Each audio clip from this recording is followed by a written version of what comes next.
Petey C. Hey, what's up, man? Welcome. Thank you for having me. Cheers. I have no idea what to expect. It's not totally true. I've seen plenty of podcasts, but thanks for having me. Yeah, well, you've been on one, I saw.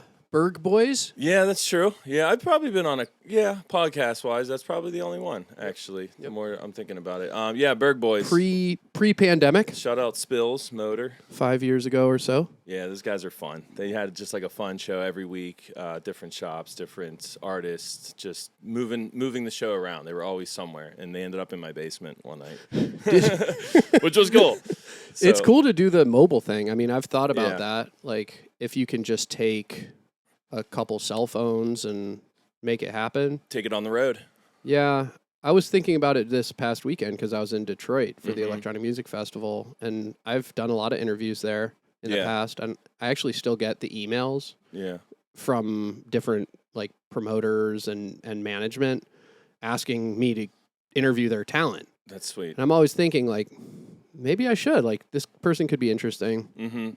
Petey C, live and direct. We're in the place. Thanks for coming. Thank you so much for having me. Cool spot, cool house, appreciate cool it, family. Man. Thank you. Yeah, of course. Yeah, it's the next phase, right? Yeah. Oh yeah. DJ Dad Life. Yes, absolutely. I love phase. Good word. Yeah, I think. I mean, for me, it is. I'm in it. How do you balance it? How do you balance your time? Man, that's such a great question. I don't sleep a ton. I really don't. You know, people like joke about that, like facetiously, but like I don't need much sleep. And dude, I do a lot. I have a lot of hobbies. I have a day job. I have DJing. You golf too, right? Golf, snowboard, skateboard, still a little bit. Some injuries over the years have like tamed some of that, but and I race cars like every weekend, pretty much in the summer. What? So yeah, dude, I do a lot of different stuff. Seriously, I'm like the hobby guy. My friends all call me like the man child. The hobby man. Do you own a race car? I have a Miata. It is my the one race from car. the video, from the Prince video. Yes, that shit was correct. awesome. That is my race car. What is it? It's a 2012 Miata, and then it's all set up for autocross and road course track use. So I go out to pit race in Beaver, and I race with a couple different clubs out of there, and just go out on the weekend and enjoy the cars. It's like a country club for car dudes is how I would explain it to people. Do you ever see Parenthood with Keanu Reeves? No, I haven't. I know you're He's this like dropout race car driver. Oh wow! Who ends up kind of like trying to like weasel his way in. Like he's the boyfriend that you find in the closet with your daughter. Right. And then like of course he's in like this big fiery crash and it's just a mess. Yeah, it's crazy. Like I feel like in DJing, racing, there's levels to things, right? There's just entirely different planets that people sometimes don't even realize exist, and they're happy on the level they're at. And when racing is like, it gets deep, man. Like kids start with kart racing at 3-4 years old. By the time they're in, middle school, they're driving full-blown cars. They're racing before they have their license. And that's why if you look at Formula One or all the stuff, the age of the drivers has gotten so young.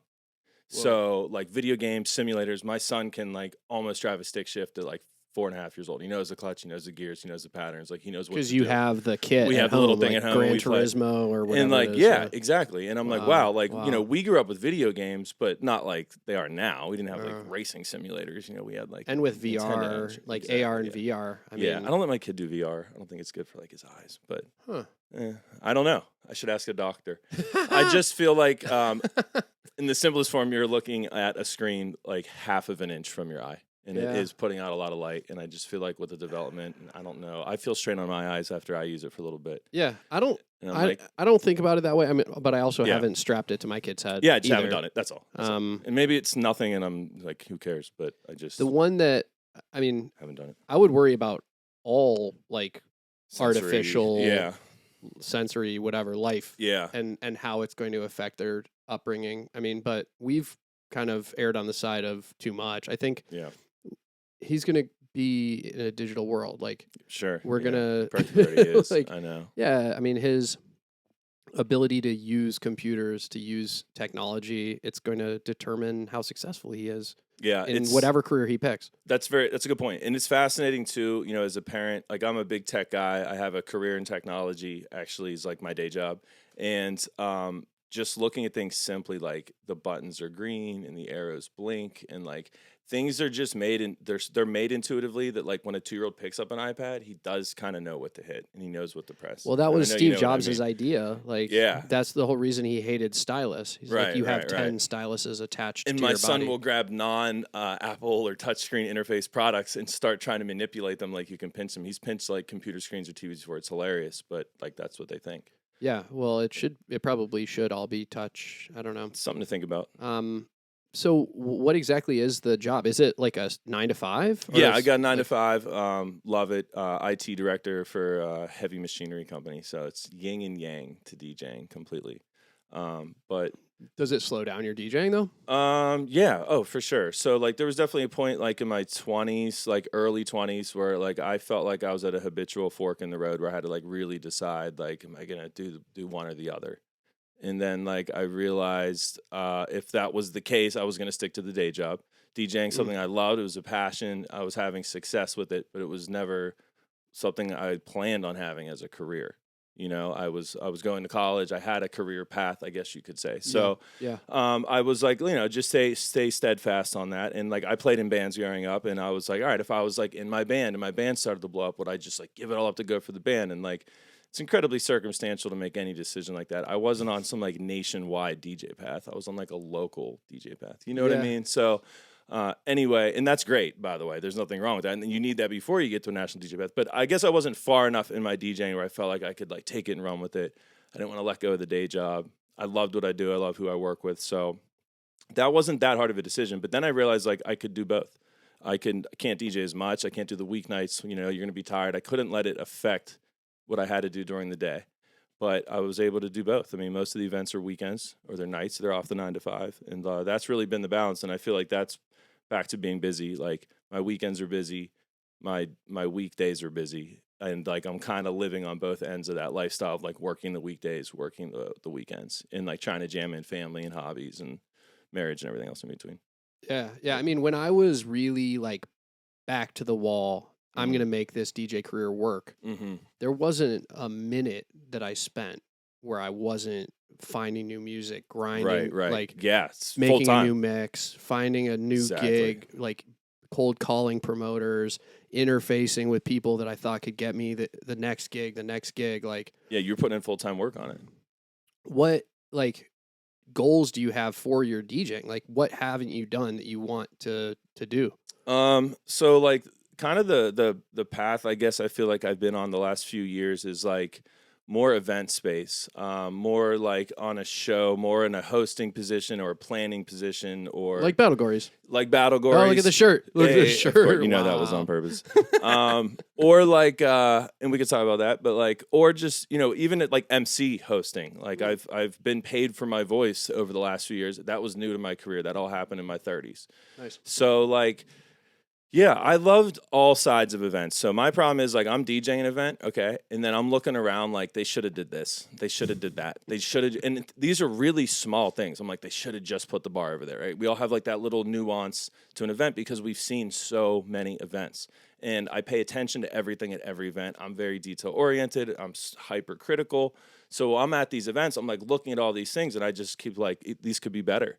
You know, they're even if they're really good. I'm like, how could it be better? Right. So I think for me, I was like, when I started having events, it was like, well, now, you know, you talked all that, like, let's have an event. And then I realized how stressful it is, how difficult it, you know, of course, right? Yep. Budgets, you know, all the things that come into it. But anyway, I kind of got into event space, and I just love it now. I love working with a team. As a DJ, you are isolated, really. You might be working with the ownership group or with some marketing or the bartenders, some camaraderie, but you're really kind of on your own out there. Totally. And working an event, it's so different. Like at the Penguins, I have a team of 45 people that I work with. So like we're all on a team. And like when I say I'm like proud of their team, like I mean that so sincerely. Like when we have a good night, take me out of it. When I see the other 44 people like killing the game and the camera shots and the crowd, I'm like, man, my team killed it, right? And like that's fun. And like working with them where I'm not the star, I'm just part of the band is kind of how I feel doing a lot of the events. And I enjoy that part of it. Yeah, I was at the Red Wings game this year, which was just wonderful because, you know, we smacked you guys. You're a Detroit guy. And it was, 4 goals in the third period, and just a wonderful comeback. Yeah, just a big whop right at the end. Yeah, it was sick. But Scotro was DJing. Yeah, and had an awesome conversation with him. Oh, that's sweet. You should have him on. He's coming, but sick. There was music playing like while I was talking to him. Yeah. So how it worked last year and potentially going forward is there's an in-house DJ, which like the organizations always had, and most sports organizations have. So that is, for all intents and purposes, a person upstairs sitting at a software. What's the big one? Showclicks, Showtricks. Is that Wheezy or no? No. So I'll tell you what he does in a second. But like most arenas would have radio. A guy upstairs. Yeah. He's a Penn's radio producer. But like most guys would have an interface screen. Songs are loaded in banks. They're queued. They're named. They would be categorized based off whatever that person wants. But like situational calls. So big third down. Whoa. Okay, a bad penalty, a good penalty, a fight, a given up goal. You got to think about the game totally different now, okay? Right. So That's now crazy. The whistle blows. Our producer, shout out those people. I'm not going to start name dropping, but shout out the team. So our producer, they will then call someone out. It's either the organ guy, it's either the live DJ. It's the live DJ would be like me. It's the DJ upstairs. So the DJ upstairs, they're working off kind of like what they have. It's a little more of like a operations role or an operations person. Like the people that do that job are awesome. They're super cool. They have cool music, everything. Yeah. But like they're not like career-long DJs per se. They're like radio people. Sure. Yeah. They all have different backgrounds. Yeah. And some of them like rotate around. So they might run another piece of equipment one night for the team and then be on like DJ duty another night. So I think what this team and many teams, again, I'm talking like in general, you're going to find this at most places, they're now starting to realize like, oh, hey, like career DJs could come in and do this. And they might have a little more knowledge. They might have a little more outlook. They might have, and that is now happening at the Penguins organization, which is amazing. Cool. Now, Scotro has been DJing for them for years. Just the capacity was slightly different.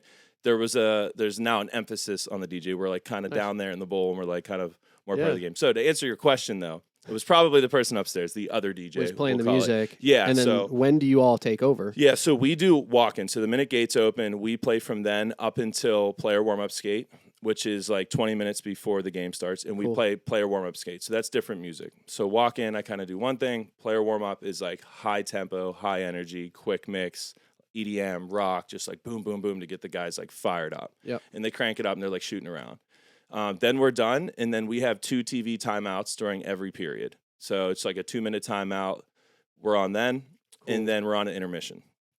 Okay. So, yeah, we're slotted. Now, there's a run of show. There's like a production meeting every game. Every once in a while, things might like move around a little bit. But how many games a season are you talking? Well, there's 82 total games, 41 home games, and then Scotch and I split them this year. Wow. And we had Big Phil in the rotation as well at the end of the season. Yeah, which was awesome. So. Yeah, it's a lot. Like if you were going to only do the games, like you feel like on these little home runs, you're down there a lot. Like you'll be down there a couple of days later, you're down there again, Yeah. And but it's a hell of a good time, awesome. And the exposure has to be unbelievable. Yeah, I mean playing for tens of thousands of people, it's super cool. Yeah. You probably get a lot of calls to do weddings after. Just different play for 30,000. Just all kind of different 20 things. times. A guy just hit me recently, like his wife and kids, and we all took pictures of the game and all that stuff, and he's having like a surprise party for her once time a DJ. It'll be cool. Yeah. So like. It's great for that. Honestly, man, it's a whole different ball of wax from the rest of the DJing I'd ever done in my life. Yeah. I was nervous about it. Starting there was like my first day at school. I didn't know anyone. I didn't know what doors to go in. It's big. I got lost like 100 times. What season was this? This was my first full season. Oh, wow. I started last year's playoffs. Yeah. And that was the other thing, like starting with the playoff game and then coming back for a preseason game. It was like in terms of energy and everything, and there was some time off there. Big difference. But it's been great. It's been awesome. Did Scotcher bring you in? Yeah, for sure. Absolutely. So like when they decided to like up the capacity of the DJ and make it like every game and bring it down to that, it was just like, hey, can you help me out with these? It's a lot of work, whatever. So we ended up kind of chopping it up, and it's been working out really good, and we're working on stuff for next year already, which is really exciting. Dude, awesome. Yeah, it's cool. So the sports DJs in Pittsburgh, I guess like Dave would be the other big one, right? Yeah, definitely. Pirates and yeah. I mean, Dave, I know he's been doing stuff with Pitt for a while, and then Pitt basketball and football. Parlay that, yeah, and then into the Steelers. I think it was more or less how he kind of got involved with that, and then I saw he was doing something with the Pirates recently. Yeah, but you did the draft party. Yeah, How I did was the that? draft party this year. It was great. It was awesome. Yeah, it was pretty cool. Was it with Cam?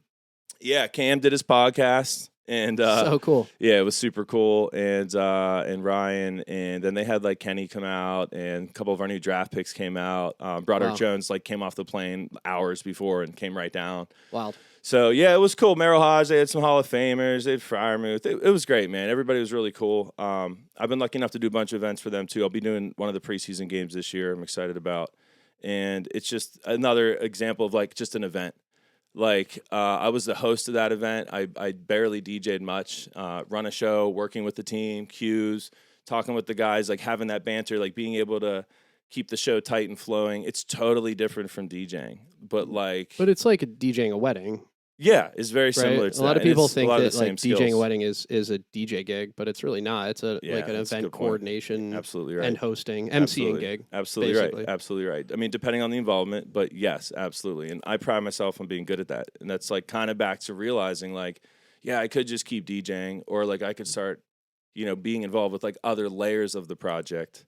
Yeah. And still be the DJ involved with those layers of the project. What part of the actual DJing did you like the most? Was it the battles, or is it clubs? Like, did you like the big clubs you used to play? Because Nugget told me some wild shit that maybe you were DJing at Zoo when I was partying at Zoo. Yeah, so there's a good 2004. How old are you? Are we putting that 30, out? No, whatever. I'm 36. 36. All right, cool. So there's a good born chance 87. You were there. So my for good friend at the time growing up, his family, Chris Furman, family owned Club Zoo.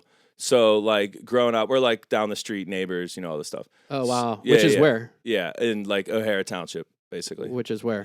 Fox Chapel. Oh, okay, edge of North Chapel. North Hills, northish, westish, North Hills. Cool. So anyway, they were always like in and out of clubs, and they had owned other clubs. They had over 21 clubs, under 20 clubs, the whole nine. So like growing up, Chris always had like DJ gear and all that going on at this house. Oh wow. Yeah. So like I became like real familiar with all of it, probably like middle school, high school, like familiar with the gear enough to like load a song for him or like drop a record on. He had like texts at his house, everything. But like definitely didn't consider myself and was not a DJ. I was playing in bands, I was skateboarding, I was like a guitar player. You know what I mean? So hence all the rock that you bring into this. Yeah, definitely, probably. Yeah, the Fall Out Boy. Yeah, now I understand. Yeah, Goldmark especially. That and what's the other one they love there? Hold on. What's the one I always tell Nugget? It's the anthem of that place. It's Brightside, Mr. Brightside. Okay, sure. That's the Goldmark anthem. Anyway, so Saturday night anthem, maybe not other nights. So he basically that kind of like got me into it. So like they own clubs. I was like seeing DJs. Wanted to like kind of learn how to do it. And then like out of necessity, I would like fill in for him because like I kind of knew what to do. He kind of showed me what to do. And I was like learning. So like I started basically like realizing, I could get paid to DJ at Club Zoo. Like they needed the help. And then, dude, I worked there for years. Was it your first job?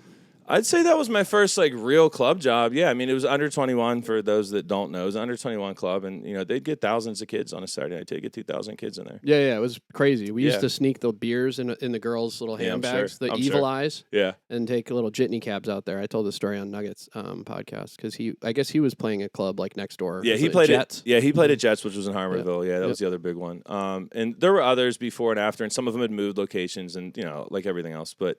I kind of like, from there, really, like, I went to Slippery Rock. Okay. The real start of if we're going there, the real start of the DJ careers went to Slippery Rock. Yeah. Pledging a fraternity. Oh, wow. Okay. Yep. Having to, like, pump beer, DD, work the door, right? What fraternity was it? Is it bad if I don't remember? Yeah. Did you not stick with it? No, I didn't. Didn't like the pledging, or? No, I got in. Oh, okay. I just didn't stick with Slippery Rock, didn't stick with. Oh, you left Slippery Rock entirely? Yeah, I left there after a year. Did you mostly just had college? Mostly just had too much fun. Mostly. Yeah, I did. I got an associates, and I went to CCAC? Went to CCAC. Smart. Yeah, it was great. It was probably cheaper, right? Yeah. Oh my gosh. Like I paid my way through CCAC because I screwed up at Slippery Rock. So my parents were like, we're not helping you anymore. Yep. And then from there I went to ITT Tech, which is now defunct, unfortunately. I remember those commercials. But yeah, it was good because I again was working in tech, so there was a lot of good foundational knowledge that I learned there, which was like really important to the job. And then from there, it was like work through experience. Certs are like big in that line of work. I don't know about you guys. I think once you get like one or two pieces of paper, you're kind of good, or no? Yeah. There's like a recertification process for neurology, but it's every 10 years, as far as I know. So it's not much. Like certs in at least like the path that I took in IT, like certs will like, get you into more doors than what college you went to for sure. Because it's just like, oh, you're proficient in this new thing because it's so quickly changing. Yeah. So if you're like, I have my current Microsoft, networking, blah blah blah, this subgenre cert, and someone has the problem, they need a subgenre expert. There's not just an IT guy anymore. It's like, what do you specialize in? Yeah. Yeah. Do you know what I mean? Do you stop hackers, or what's your area of expertise? I mean, I'm more of like on a directive role. So I'm overseeing kind of the whole move of the company, the direction of all the technology, how it integrates with the customers, with the employees, right? So purchasing new products or finding solutions for problems, basically. I'm a big problem solver. And then like I manage a team of other problem solvers, and we sit at different tiers, so to speak. So smaller problem goes to a guy that can handle it easily, and then bigger problems kind of float up, right? Mm-hmm. So, but yeah, a little bit of everything. I mean, we do, we're like a little bit of an old school business, not to get like off on that tangent, but like, that's fine. Yeah, I mean, it's like a heavy equipment business. So it's like, it's a little more blue collar, old school in the sense of like salesmen, phone calls, knocking on doors, we're not doing like flashy, crazy tech stuff necessarily. Right. But yeah, it's cool. I mean, there's a lot of technology. It runs our business. So like it runs every business anymore. There's some cool technology like interfacing with construction things to mention. So one is my buddy Joe, who was actually here on Wednesday. He crashed the podcast, which was really funny. That's sweet. He was watching live and then just like crashers rolled up. Maybe he flooded your basement. Yeah, I wonder what happened with that. So his company is drones that do inventory. So it's like a drone that takes pictures of all of the different stuff in a warehouse and tells you like how much stuff you have, I guess. Sweet. Then there's also my other friend, Melissa, who's part of Gecko Robotics. Nice. And Gecko does like robot-based cleaning where they actually... Like autonomous cleaning? Yeah, like they send different kind of... Or maybe... autonomous robots to like hose down the nuclear power plants and stuff like that. That's sweet. Crazy. I think I know someone that's involved with that and something very similar. Yeah. And they also do like the sewer lines. And that makes sense. Like under the city, actually, in their 8-foot diameter pipes, and they have these robots. Yeah. They are, I believe, wire guided. I think they're actually fed back up, and then they drive this giant RC car. It's probably like 5th scale RC size. It's a nice size, but it's on tracks and no, actually, it's on tires. And anyway, cameras, lights, the whole thing, and like they're sending that down instead of people. It makes amazing. sense. Yeah, keep people out of the sewer. Robots. The sewer story is the other guy who I had on, CMJ Flex. Yeah. Totally wild character. His I still got to watch his. His thing was urban exploration. Nice. And so we talked about people that like explore in sewers, and then it rains and it get washed away. Yeah, that's drowned. Like the caves and the mine people. I watch everything on YouTube, and that stuff gets my anxiety up a little bit. Like thinking about being under earth and how that can change so quickly, and that's definitely why they do it. They're especially near the water. Thrill seekers, right? I mean, you wouldn't be breaking into an abandoned insane asylum and taking pictures of ghosts. Yeah, if you want a little bit of a risk, it's a little bit tingle. Thrill. Yeah, and it's real. Yeah, it's a real risk. Yeah, we're not advocating doing that. But I do get it. No. I'm a thrill seeker for sure, but I don't want to crawl through. I don't want to trespass or crawl through creepy buildings. But just going fast. Have you ever thought about flying? Oh, I love flying. Yeah, I want to fly so bad, dude. Yeah, lifelong dream. Me too. I want my aviator. Totally. What do you need? Like, I've thought about it. There's ground school, which like you and I, like if you go get general advice from a pilot, which I've done, they'd be like starting your ground school now. There's nothing stopping us from going online and starting to learn about this stuff. We need to take the paper test, which you need before you get anything anyway. Yep. We could jump in a plane and get up with somebody and go in a trainer Cessna with the double yoke and they'll let us like in the air. Yeah. But like if we already know we want to do that and we like really want to be pilots, we got to just start doing the ground school anyway. Go to the So, but anyway, I know a few pilots, and it's like never gotten in a plane, never taken control of a plane. Yep. And man, I want to do it so bad. I know. One day. It's crucial. I want that. I want to like ride motorcycles. Yeah, motorcycles are helicopter someday. Helicopters are sick. Yep. I love all that stuff, dude. Huge gearhead, huge car guy. RCs, building stuff, braking stuff, everything you just named. I love all that stuff. The question I asked that you didn't answer, though, was the part of DJing that gets you excited still. Yeah, what gets me excited? I mean, making people dance, 100%. I definitely, or just reaction in general. Because even dancing, if we're gonna get really picky, people aren't dancing in a Penguin game. Yep. They are, they do, they absolutely do. Yep. But like sometimes it's the reaction, the fuzz. You drop it out because they're about to drop the puck. The crowd keeps singing the song. You know, the chills, we'll call it, right? The little buzz, the fuzzies. Oh yeah. Yeah, you don't get them like every gig. You don't get them all the time, but like. That's I guess that's what I like the most. Just reaction, moving a lot of people at one time. I don't even know what that's called. I enjoy that. Yeah, no, I mean for sure. I guess. What specific like little nuanced thing? No. I mean that makes sense to me. And then obviously like connecting with people, you know, and that's another thing. Like you're not actively connecting with people while you're DJing, but like the DJing world has introduced me to everything, my wife included. So I think like I wouldn't have my kid if I didn't DJ. So for me, that's like. My big boom of life was like DJing's every part of my life, whether it's a day job or a weekend job or a part-time job. You know what I mean? Yep. It just like kind of flows through me at this point. But like, I think if I was like, what's my favorite part about each gig? It's just like playing music, seeing people have fun, like just watching people, you know, connect and bond and hang out and have that night. Yeah. Yeah. And getting paid to do art. Yeah. Hell yeah. It's pretty cool. Of course. Yeah. It's absolutely part of that too. Yeah, which I think is interesting. And like with the Slippery Rock thing, so again, they're like, we're pumping beer. We're right? Okay, to bring it all the way back. We're doing these things that we didn't want to do. Yeah. They had a CD that they'd play every night at the frat house. Totally. It was the same 30, 40 songs, right? And blended?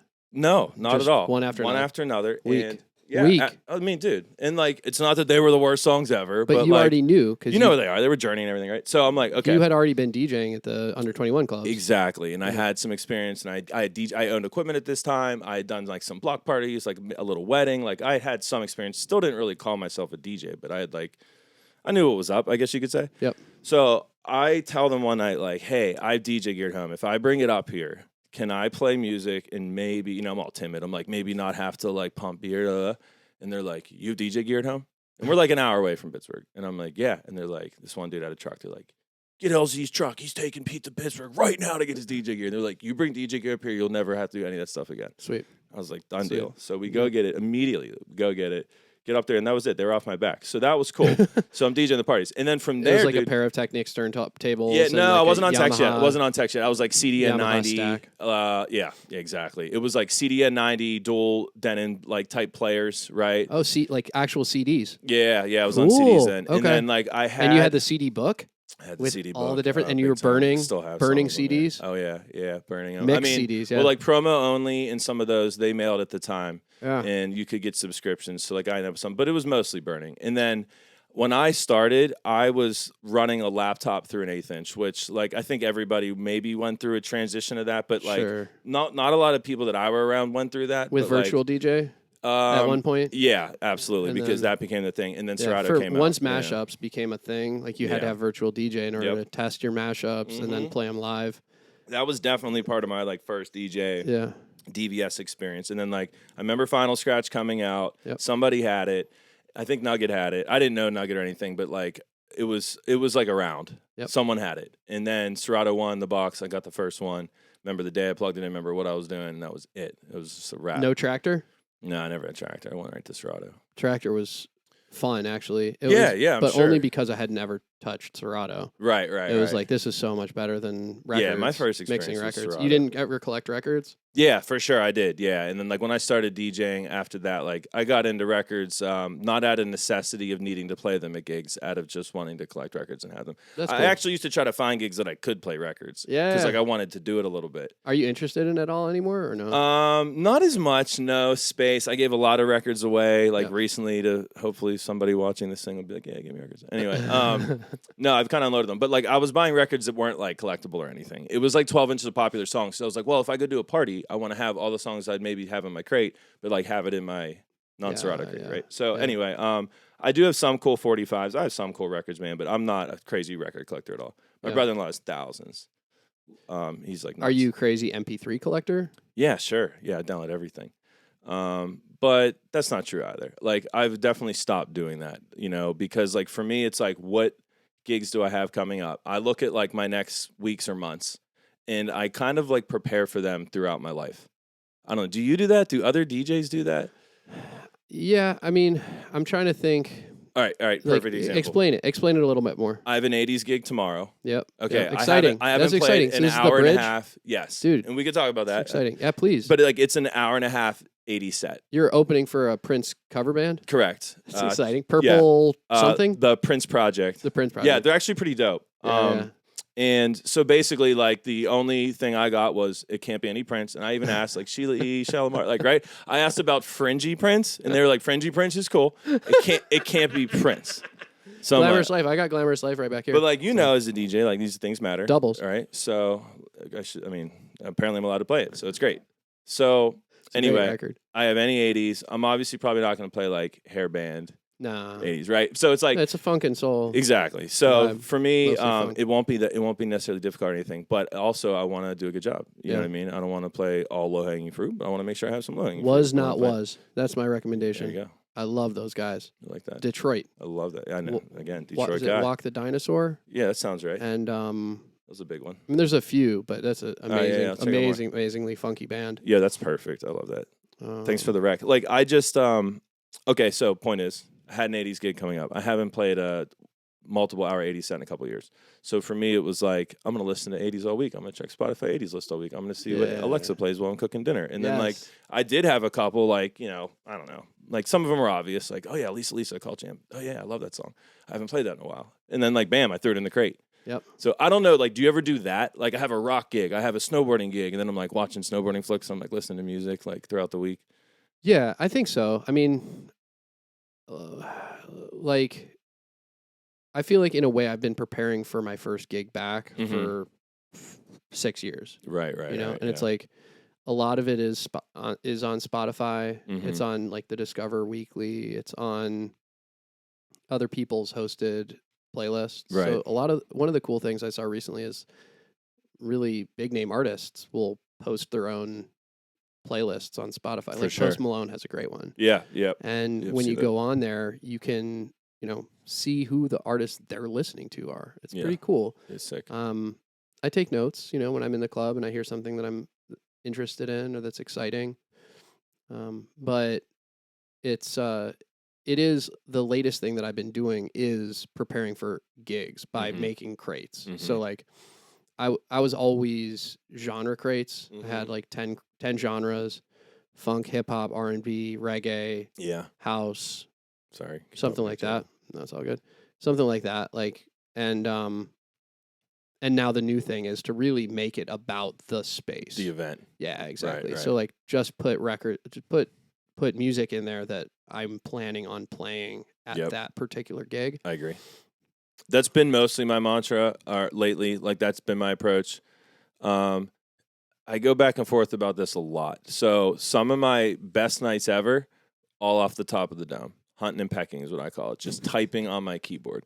Some of the best DJs that I personally look up to, the Bonics, the Nugget stuff, if you watch them work, that's exactly how they work. Yep. Right? Everyone cruises through a crate. Everyone needs to see some ideas. And usually, a lot of times, I'm thinking ahead. But so when I'm seeing some of that, I'm like, later. This, that. Absolutely. Control P all day long. Yeah. So, like, anyway, like, I sometimes, like, that is where the magic is because I'm being so spontaneous. Sometimes when I roll in with the crate, you get stuck in the crate. I think it's just like everything else. All right, the crates are like your playbook, right? But you still have to react to the field, right? If you only stick to your playbook, you might pull off all your plays perfectly, but they might run right past you and score a touchdown, right? Yep. So, like, you still have to be able to call an audible to be at the line and be like, you know, we ran these plays, but these plays will come in use in a few weeks. I need to, like, try to change it out. I love that analogy. I always thought about it more like boxing, though. I was like, you have, like, a set number of combos that you're going to throw. Right. So those are, like, your, like, pre-made transitions. Like, for you, it's that. Like your main hits. It's that.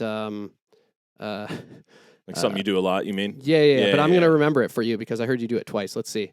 It's it's the Nicki Minaj very freaky girl with the Rick James. Okay. Well, it's not freaky crazy. girl. That's nothing. I figured all DJs did that. It's a combo. Right. You use that and then you go into like something reacting to your opponent and things like that. I dig it. Like Move. Totally. Stick and move. Yeah, but I think the same thing with I don't know. I think about a lot of gigs. I agree with you, though. I used to do the same thing. I'd be like 70s funk and put all 70s funk in there. But it makes way more sense to now tag your music and then put the crates more situational. For me, they're now like corporate warm up, corporate Vegas style. Someone will be like, I don't know, we want like background ambient, like cool corporate music. Yep. And when I can't just figure out like that Sade record, you know, like it could go here, it could go there, it could go there, but I'm like, but that's exactly what I want. Like, you know, I have a crate called Vibes. Yeah. And it's like late night Twitch, burn a candle vibe music that I would hear. But there was people that like specialize in that. And I'm like, man, there's some great music here. Yeah, that's my lounge crate. Yeah, and if I ever end up like in that situation, I know I got some heat and I haven't played it in a while and I'm excited to play. I got inspired by Select a gig here in Pittsburgh. It was an after hours joint. And he plays like all the cool stuff. It was like 3 to 6 in the morning or something like that. Or like 2 to 4 or whatever. It was after the clubs had closed at a hookah bar. Sick. And he played like an Eminem record or something that I had never heard before.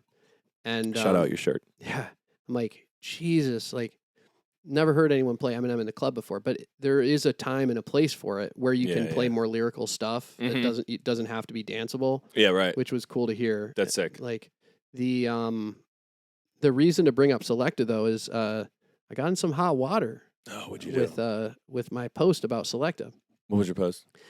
I wrote the best DJ in Pittsburgh doesn't know how to drive. He doesn't know how to drive. Well, he doesn't even have a car. He never learned. I might have known that. And who was mad? Selecta or someone else? A lot of people. Shut up. Yeah. No, it was like 30%.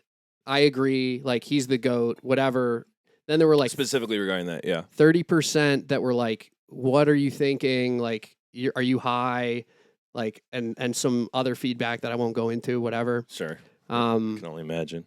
And then like, so I don't post things like that anymore. No, it was a real touch button, but yeah, the people only person that got thrown out there other than him when people were like, you're fucking wrong. Yeah. Was Petey C. No way.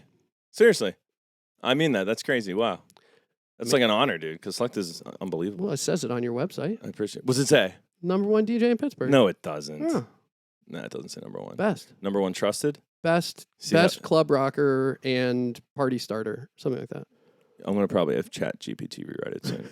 No, the Chat GPT does a terrible job. I had them do the description of my podcast. Can I feed it endpoints yet? Can you do that on like the pro one? Can I be like, here's everything I've done, here's everything I care about, write a bio? There's some people who've done it, but it's still shitty. Like the language that they use, I just think it's a little too formal or something. It's #1 club. Sorry, now I'm going back to my website. I want to read it verbatim, but I know it's not that serious because who uses websites? But #1, no, definitely #1. Honestly, Pittsburgh doesn't have a lot of clubs anymore, man. That's so true. Like when I wrote They're that, gone, right? I mean, I have Matrix. updated my site since then, but like when I wrote that, I was probably DJing in clubs. Probably well, playing you were at at like Diesel, two right? of the biggest you were clubs like at the time. Diesel on Saturdays. Yep. And then at one point when Scenario swung open, there was like not quite heavy. both, but there was like Scenario, Foxtail, whatever. But yeah. Now there's Cavo. There's dance floors. Cavo's definitely a true club. Cavo's a club. But there's just not that many clubs anymore, and there hasn't been. Is it because of just people would rather do bottle service lounge? Or is it just... I think it's a lot of things, man. So many, I feel like we could have a whole podcast on that. I do, though. I mean, it's right. It's local stuff. It's not politics like politics, but it's like how these business owners have chosen to make their money over the years, I think has shifted. So in regards to like those politics... Climax was telling me some crazy shit about Southside. Yeah, Southside, RIP, basically. Yeah. I mean, dude, you got to understand something, okay? Like, this is like real stuff.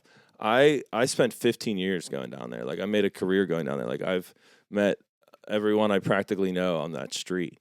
And like for me, and I'm gonna not try to share too many juicy stories, but I know you want something. Like I had a friend that was shot. Oh, I know exactly what you're talking about. And that friend was covering for me for a gig. Jesus, I didn't know that part. So like it was one of those things. Like we both play at the place, and like whatever. But like for whatever it's worth, like I felt like this involvement, right? Because like it could have been me, should have been me. Wow. That's the what time, was the that's venue? place. Are you allowed to say that? Nah, I don't want to. And honestly, it had nothing to do. Still open? Yeah, like the place that we played had nothing to do with the violence. It was truly walking to the car about a block away. Of course. But yes, the place that the person came out of that did the shooting is gone. But anyway, so it was just like, all right, I got a kid, I got a wife, I got all this stuff. It's not the same it used to be. The magic was gone in Southside in general. I loved where I was playing at. I loved the people that worked there. Like that wasn't the problem whatsoever. Yep. It was just like the surrounding area. I haven't driven to Southside in like 15 years. I have a guy that drives me every single weekend just because you can't even park your car down there, bro. I told Basic on Wednesday that I took my wife to Nakama for her 5th anniversary. It's so awesome. Because I didn't know. Like it is good though. It was actually not that bad. No, they have good food. But they always did. It's just like the scene has really shifted. Yeah, like, man, that used to be like one of the coolest places really to go, man. If we went down fun. there right now, a couple years ago, we wouldn't get near that place. Would have been packed full of correct, people, yeah, cool it was people. Yep. So anyway, yeah. So for me, honestly, I went through a little bit of like, I mean, in the highs and lows of DJing, like there was a low there for me, and it wasn't that long ago. And, I feel like every time something happens with that, something new comes up. And it was like right around the time that like the Penguin opportunity kicked in. And I was like, wow, I could supplement, these nights down here with like, I get home from a Penguin game before 11, like I would normally be going to the club and starting my gig by then. And I'm like getting home. I mean, you're not tucking your kid in, but you're still like home. Right. You're able to wake up with them. Yeah. You're able to be a human being in the morning. Exactly. Like, and I'm clear and I'm sharp and exactly. And I'm not dealing with everything. So again, like not everything's there. You can't count on all that. I still love gigs. I'm still crushing gigs out. I got 2 gigs this weekend. Like, I'm always going to do gigs, but I'm just trying to shift. I know we're moving the combo here a lot. I am trying to shift them more to like that when I say corporate event space, like that's it. KDKA, Fan Nation, I've been doing stuff with them. That's been like super awesome. Dude, that's cool to see. Is that Daisy connection or what's the Fan Nation, definitely, yeah. I mean, all different friends, but Daisy, I would say, is probably the one that wrote me into that. And then that's awesome, their producers wanted to like run some stuff on like how we could tie music into like Pittsburgh sports. So I have a segment on there a couple times a year where we go somewhere and shoot. I went to ID Labs, shot a segment with Edan. Oh wow, yeah, and we did another one down at Acrashore, and I got a couple more scheduled coming up that'll be cool. And then PTL is like the Pittsburgh Today Live morning show, and there's a lot of similar producers involved. Yep. So basically, they were like, "Oh, he did a good job on this, the DJ guy, and he can talk or whatever." So then I kind of got invited to come on the morning show. That's been so much fun. So I love doing the PTL morning show. These guys are awesome. Nice. But that's totally different too, man. Like you're DJing, but like you're playing a song right before they go to break. Yeah, it's a 30-second, right? It's a 30-second. So, I can DJ scratch gig, a little or do some doubles, but like I'm still, my mom's watching. She just wants to hear a cool Bruno Mars song or something, right? So, but like that exposure is like it's huge. You're on the morning show, so it's like it's just great. People get to see you and check you out, and like you kind of make their day. And people send you messages and stuff, and I'm like, all right, this is fun. And again, I'm working with the team. So I only have a little piece of it, but like getting to see the whole team pull off a live show and like kind of feel that feeling after when the cameras turn off and another show turns on. Yeah. Just knowing you were like kind of a part of that like routine. It's cool. I feel like that's probably how Bonix feels about like running the show. 100%. Like, yeah. And I've not really gotten fully to see that. You've gotten to see that. Like able to express yourself as a DJ. You're not mixing records. Right. You're not in control. Yeah. And you're not Wiz, right? You're not, I'm not, and what I always say is, they're not coming to the game for me. They're going for the guys on the ice, right? It's cool. Yeah. So, but there is a sense of pride. You were part of it, dude. Absolutely. And like when that song drops and the place goes that little bit crazy louder, and they hit you with the shot, and then there's a quick face-off and a one-timer goal. It's hard to not be like, that was me. I have a little something to do with that. But it probably does take a little bit of humility. Yeah, of course. Because you're not in charge. 100%. And maybe like the biggest thing, I don't want to say I learned, but like even before the Penguins, like working with the Steelers and all these organizations was like, you're not the star, bro. Like you're here to do what you do. Like you are in a sense, like they want like a cool DJ or someone with a name there, but like don't forget, like you're slotted in here on this piece of paper. You play here and like that's it. You know what I mean? Yeah. I think it's easy to remember when you think of like how much money the owners have and like how much value the franchise has. It's like this is a multi-billion-dollar organization. 100%. And I got some crazy stories that I probably would never tell in here, but yes, 100%. Like I mean, it's cool. It's awesome, and everybody at all the organizations that I've met, super respectful. There's no like. I'm a vendor to them. I'm not going to see anything that crazy. But I have been in like some of these people's homes, and like there's something to be said about like being at like one of their weddings or like in their house. You see a little more dynamic than you're going to see on television or walking by the tunnel at the game, right? And like everyone that I've seen, I'm like, oh man, this guy like is a solid guy. The one I wanted to hang out with was Duck Hodges. Yeah. I saw he was at that draft party. Oh yeah. He's been making the circles. Is he playing football or like CFL or something? He is playing somewhere else. I thought. Yeah, I thought not he was NFL. I don't think so. Yeah. No, I don't think. He was a great quarterback for us, though. He filled in nice. It was cool that he came to the party. I thought that was cool. I was like, that's really so cool. Awesome. He must still be friends with a lot of the guys. He has to be. You see him on the Instagram. And they were like trying to like. On Kenny's and whatnot. Yeah, I was going to say. And he was kind of like with that whole crew. And they were trying to like pump some people up outside. And he like went out there and a bunch of fans came out. And it was cool. Yeah. Love that. He's a good dude. Are you into hunting at all or no? No, I'm not. I've never I've never hunted an animal. You like the electronics? Yeah, tech. Yeah, I love tech. I mean, I fast, like guns. Yeah, guns are cool. Yeah, I own guns, shoot guns, like whatever. I like clay pigeons. Oh, fun. Yeah, okay. Yeah, that's super fun. But yeah, never got into hunting. It's big around here. Never had the. I've never done it. Yeah, just never had. I've never killed, never shot at anything alive. Yeah, I mean, I'd probably done some like birds and squirrels as a kid, BB gun type stuff. Oh, okay, yeah, maybe a dog that was trying to eat my mom's chickens. Honest, I'm not gonna. I think I got a dog in the butt. I don't think I got a dog. Escaping. Everyone's gonna hate you. That was escaping with a chicken. You hurt a person. There was a chicken in the mouth of the dog. I had to send him away. He was fine. Banished from the internet. It was fine, man.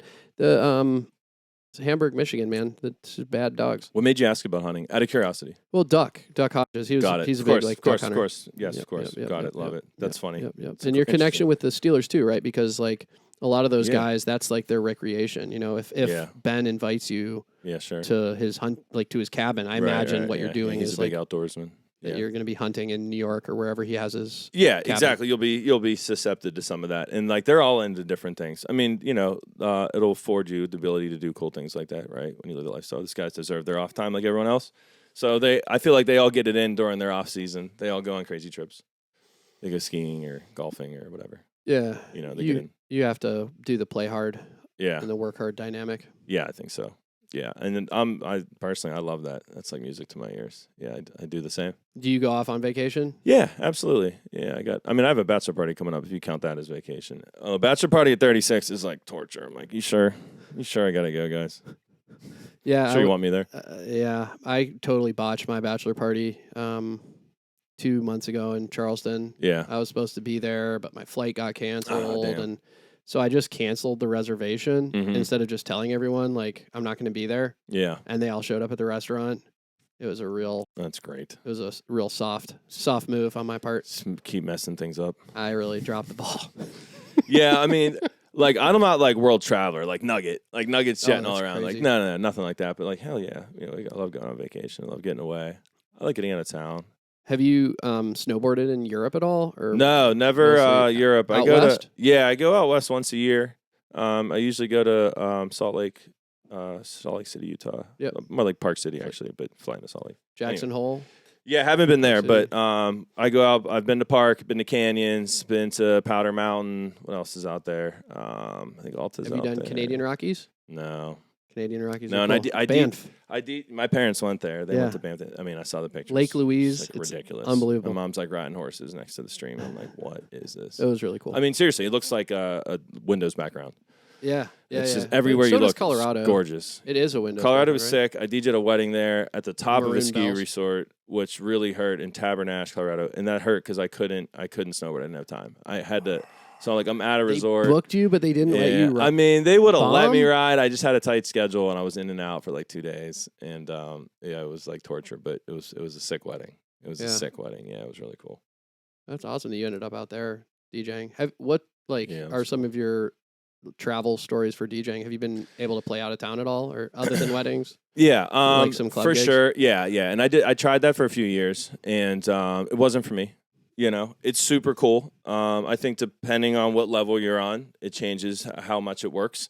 And at the time, when I started DJing, there was big budgets for that. Big budgets. There were owners giving 15, monthly budgets. 25. Exactly, and being like, bring in all the hot guys you want this month. And then, I don't know if you remember all this, but in order to book an AM, this is like Deckstar AM days. So when they had him at Privilege, which was in the Strip, it was next to Metropole. I didn't know he played Pittsburgh. That's cool. Yeah. That's crazy, actually. In order for them to get AM, the owner of that club had to book, arbitrary number, but it was about 10 other DJs on their roster first. Wow. Well, those guys, and don't quote me on all these, but Vice was one of them. Yep. Spider might have been one of them. Yep. There was some and dope DJs, but there was other people you had to book. Probably. Yeah, might have been. There were other people you had to book, and now that wasn't every DJ. That's AM. He was the biggest. Blah blah blah. But some of them would be they didn't want a one and done. They didn't just want to DJ on New Year's. Wow. They were trying to lock you up a little bit and get you to run through their DJs. And then I think what they really wanted, those agencies, was all right, well, let's have really good talent, and then if we're out, they'll get a bad DJ and be now see, we need you know what I mean?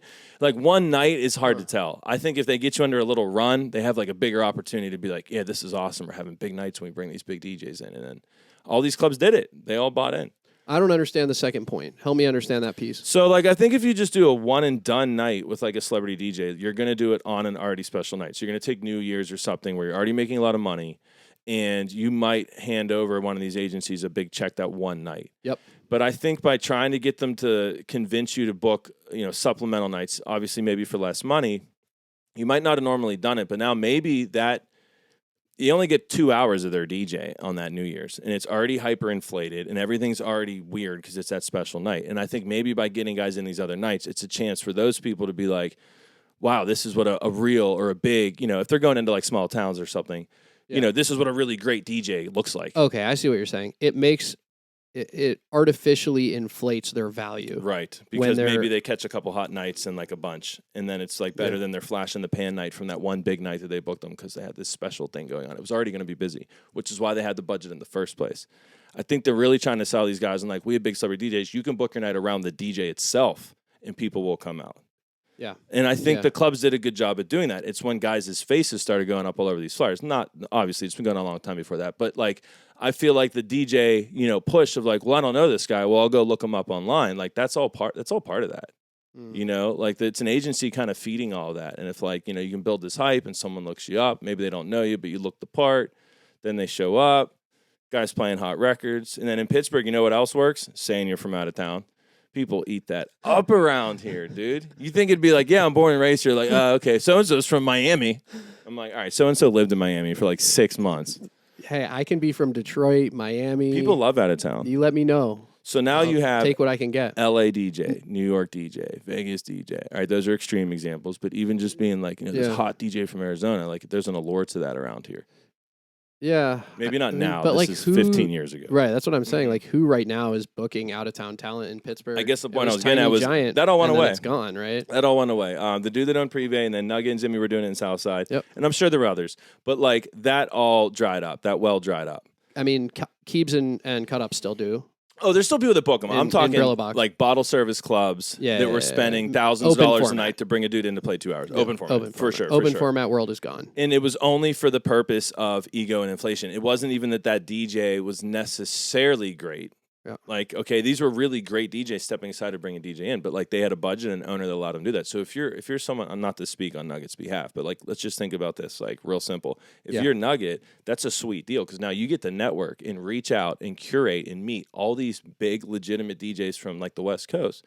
Bring them in, show them love, open up for them. They get to see that you're dope and you're a cool dude. Yeah, and like you can really network off that. If he books the out-of-town DJs, correct, or if they book him. And he did. Well, when he's booking them. So when the owner of S-Bar says, you can have X number of dollars a month, book hot talent. Yeah. Somebody like a Nugget, Gabe. Yeah. Somebody like Nugget, that's a home run. Names. Yeah, go for it. I'm trying. It's just gonna be permanent. But and again, I'm not speaking for Nugget. I've never been in that position. But if I was, I'd be saying jackpot. I'm going to call Four Color Zach and DJ Scene and like all my favorite DJs. I'm going to get to meet them, bring them in, show them love, and play. Why not? Because I don't have someone writing checks for $3,000 a night to bring a guy out. But you're talking about the interest in designing events. Sure. Have in that case, thought definitely about doing that? Yeah, and I have. I mean, I've locally, I brought in Bonix because now he doesn't live here. So I brought him into several events. I brought in DJ Active.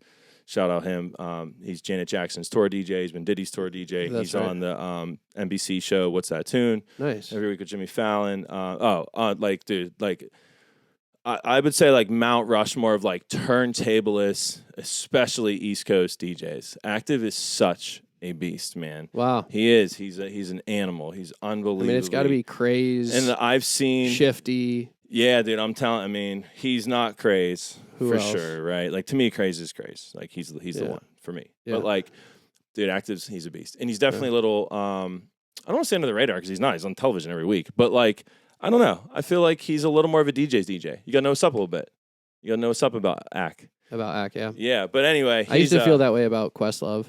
Yeah, and then of course he got like now everybody knows him. Right? Yeah. He had like a resurgence in his career, which is amazing. But anyway, I know I get like super off tangent on all these, and I actually forget the original question. So let me know if we need to circle back to that. I'm not reeling anything in. This has been great. Like I said, I could talk about DJing, dude, for multiple podcasts. Like I think about it a lot.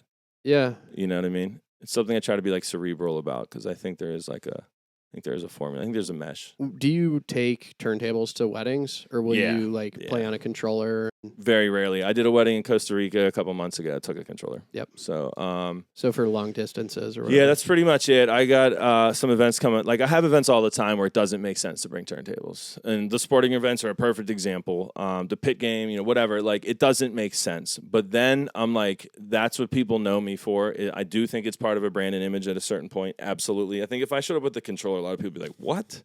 And like honestly, I would too. I wouldn't be comfortable on it. I have to like crash course on it at home first. And that's any new tech for sure. But like I don't feel comfortable, just changing it all up at this point. I don't see why I would. You're on Phase now? Yeah, I've been on Phase since day one, like Kickstarter, like literal actual day one. Yeah. And I've probably used needles twice in this couple of years since. Yeah.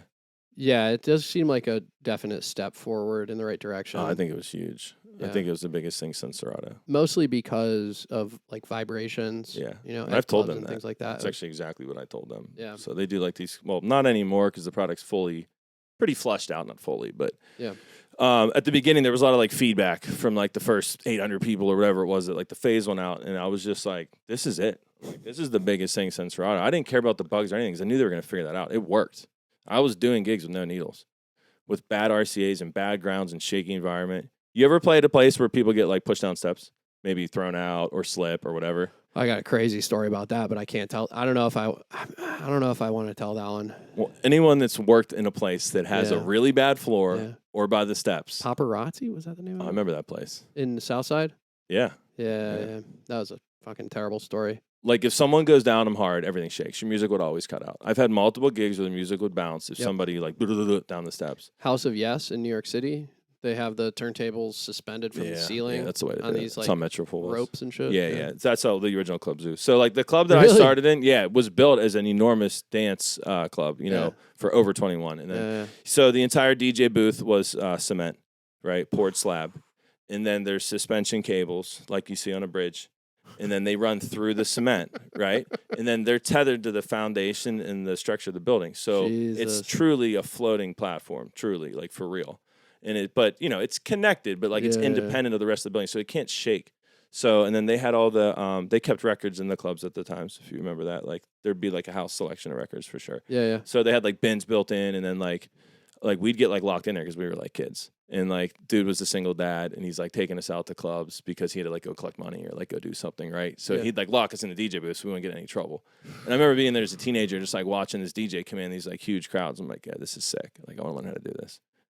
So even though I didn't like go after it, like I had seen that and been like, I want to learn how to DJ, and like learned it, and that was it. And then it wasn't until the college thing when I was like, you know what? It was the like awful playlist that really finally sold you on it. For me, it was this dude named Jeff. He was a very serviceable DJ. Yeah, knew a lot of people in the fraternity scene at Pitt. He'd show up every Friday or Saturday night whenever we had the party. Show up with an entourage, like 4 or 5 dudes. They'd hang out in the DJ booth. He'd kill, like, very, very serviceable. Mm-hmm. And then at the end of the night, we'd hand him $200 and he would leave with the hottest girls. That's crazy. It was just like, why can't I be him? I didn't get paid at Slippery Rock, but it doesn't hurt for girls. Well, I didn't get paid at our frat. I didn't get paid at our frat, of course. But when I would play the other houses, it was all I good. started making money. Yeah, I had. It was always $200. People tell me people make more than $200 now, which is exciting to hear. At a frat party? No, like I was getting paid $200 at S Bar. Yeah. It was like I don't know if my rates ever went up above that. I try to push some money, man. I do. I feel like I have a reputation for pushing people with it. I mean, like friends or someone I work with a lot. I'm I do whatever I can. Yeah. But like I've just heard a couple people say it to me before, and I'm like, all right, cool, I like that. About pushing the money? Yeah, I don't think that's bad, right? No. Someone's like, it's expensive. Yeah. No. Sweet, perfect. Sounds good to me. Well, quality product. No, you know what I mean. Yeah, you don't want to undercut. Like you don't want to be known as the dude who comes in and. Yeah, dude. No, I never would because I truly like love it. So like I want to take gigs I love to do. I want to get paid this way. I'm highly engaged, hyper focus on your gig and kill it. Like that's it. It motivates me. So like you want to kill a job. It's a high stress thing. It's a really important thing. And you got to pay me really important money, and I will deliver under that really important circumstance. So that's the other thing with events, dude. It's not the DJ skills. Like yeah, it's important because like it ties everything in, but it's being punctual It's knowing how to respond to emails, how to get on a WebEx, how to be on time, how to be clean, how to talk to people, how to navigate different personalities, how to realize who's in charge, who's doing this. A lot of money, a lot of ego. You got to be able to like navigate a big event. You know what I mean? There's like all these little pieces, and maybe that doesn't matter. You could probably come in and just be straight artist and not care. I'm the opposite. I'm like playing that game. You know, I'm in there trying to like really please everybody, kill my job, make sure everyone likes me, make sure I learn everything about everything going on, and like let's make sure we get the best out of this. I love that. I think that was probably the opposite of my skill set. Yeah. I truly believe like for me it was strictly about the art. Yeah, and I think All that's I cared awesome. about was like what was the craziest thing I could do to transition from one record to another? What was the most obscure record I could pull out of my ass? What was the 45 right or turn. 33 that I could like dig and put on and like and a lot of it was ego fulfillment. Sure. I've talked about this on the podcast before, but it's like Ego's it was for me. part of DJing. And that's why I think I probably that's one of the reasons I'm not still doing it. It's like it was a lot of ego. I think it probably works better as a musician than a DJ, right? Like if you're a rapper, like you can go into that art space a little bit. 100% more than service. So for me, it's artist and service. For me personally, I'm never. I wouldn't say 100% one or the other. That's seldom. It's just about what's the balance look like. Can I be like 80% artist tonight and be like 20% business, or like or 20% service, service, and that's it. So a wedding, my pendulum is shifted. It's the big day. They pay me the big money. I'm gonna do whatever they want me to do. 100% service, and like I'm all about just servicing them. Now, when I'm playing, I got my couple hours. Yeah, of course, I'm gonna try to do some cool stuff and like show me. Well, there's my little bit. That's why it's never totally swung over. But yeah, right. But then if I get a cool gig and I'm like, and I'm told to do your thing or it's my event or whatever, it goes the other way. And so I like that. I like looking at every event. Like, where do I fit in here? Very cool. And that's kind of back to the sports thing where I'm like, there's an organ guy, there's a singer, there's a replay dude, there's another DJ. We're all on a team. Those are my teammates. So for me, it's like there's nights they're loving Timmy because he's doing Timmy trumpet covers, and they're going crazy. And I'm like, well, I'm not going to play any music like that the rest of the night. And like, I'm going to leave him with one of those later. And then I'm like, I'm not going to play Timmy trumpet anymore at the Penguin games. Because he's got that now in his bag, and like I don't want to play one. I want to save that for him for like 10 games from now when everyone forgets about it, so we can pull it back out. Like we're doing a dance, you know what I mean? Who's Timmy Trumpet? Yeah, he's a producer. He's like a DJ. Yeah, you know the song for sure. He's like an artist, like an EDM kind of. Tiny Tempa? Timmy Trumpet. Timmy Trumpet. Well, Tiny Tempa. Yeah, I mean it's another artist. TINAH. Yeah. So anyway, if he'll do like pop covers every once in a while, so he'll do like the classic stuff, but then every once in a while I'll do like a current song. People will like light up, and I'm like, all right, so that's like in his bag of covers. So I'm like, I won't play that. Just giving you an example of how it's like it seems like a coordinated skate sometimes. Saving their bangers. My first night, dude, I played Party Up. I played Mac Miller, Party on Fifth Ave. I played Black Yellow. Okay. Yes. All right. Then I've been going there for 20 years. I've been a fan forever. Then I go to a game and I realize, oh crap, that's the song they play when we win. That's the song they play when we take a penalty break. Whoa. That's the song we do on a power play. Okay, Wow. now I'm like burning up like programmed songs. Yeah. All right, so there you go. So when people come up to me like, yo, play this Mac Miller song, I want to tell them so badly, like, it's not on the we're list. going to play that if we win. Exactly. Wow. But like, how do you get into that with like a casual fan? Andrew WK is like the goal song. The goal song. Yeah, and they did change it to Jump Around years ago, and it did not go over well, so it was immediately changed back. But if you play an Ann Arbor artist, every time there's a goal scored, there you go. I don't know about the juju, man. That could not be the best. I guess the good news is you only have to play the Red Wings once a year. A goal song is totally one of those things where everyone feels like they have the best one, right? Andrew WK is heavy. Do you remember? Like, were you into that shit when it came out? Absolutely. The music video, the blood, the whole thing. Of course. And I love the other big hit. I mean, he did a couple. But what about the album though? You know of course. The whole thing. Yeah, of course. I love New York City. Yeah. You like that kind of shit. Hardcore. Yeah. I wasn't that into it, but that record particularly. And your boy, like Battle for Los Angeles. You know, Rage Against the Machine. Yeah, Battle for LA. Yeah, it's one of my favorite albums ever. Ill Communications, kind of rock-esque. Yeah, like I didn't get into. I mean, everyone's got their things. Whatever. Like Rage, one of my top 5. You know, once saw him last year when saw him when they were foot here? was broken. Yeah. Oh, I Unfortunately, heard, he was in the wheelchair. Like the whole rest of he was like sitting on like a trunk. Yeah. No, he was on like a trunk, I'd call It's it. impressive that they did the gig. Dude, and they ended up having to cancel like a huge leg of the European tour, and Yeah. then he canceled the whole rest of the tour. Dude, he said he's mostly focused on like being able to walk well again. It's not good. Yeah, whatever happened to him is not good. We got to pause so I can turn on the Go AC, ahead. man. I'm dying. Do it. Ooh. Like I thought IT and DJing is yin yang. I've always said this for a long time. But Doctor might be bigger, dude. That might be more black and white. No, IT's more black and white 'cause it's binary. What you do is partially binary. I streamed. Did you watch any streams? I streamed for a while. It was super fun. Like the the stream during days, pandemic? OBS, green screen, all that stuff. Yeah, I did all that. Like you had your 9 to 5 through the whole pandemic. Correct. They never shut down. They never That's correct. turned Yeah. your hours down. You were That's correct. chilling. Yeah, right? I mean, I was working, but yeah. Yep. Exactly. So, I mean, I'll talk pandemic real quick, dude. Honestly, I was mad depressed like everybody. Like, I mean, not, like a lot of people. Yeah. And for me, it was not fear. It was like not the day job aspect of like income, right? It was like, I'm an empath for sure. And like all my best friends were going through like so much bad stuff. Like Nugget, like yeah, club owners, yes. And Nugget's at the top of my mind. like, Shred, TJ, and like again, I'm trying not to name drop, but like my boys were all going through it. They all lost their jobs. They lost radio jobs. They lost the side gigs. Lost the casinos. They lost all the stuff.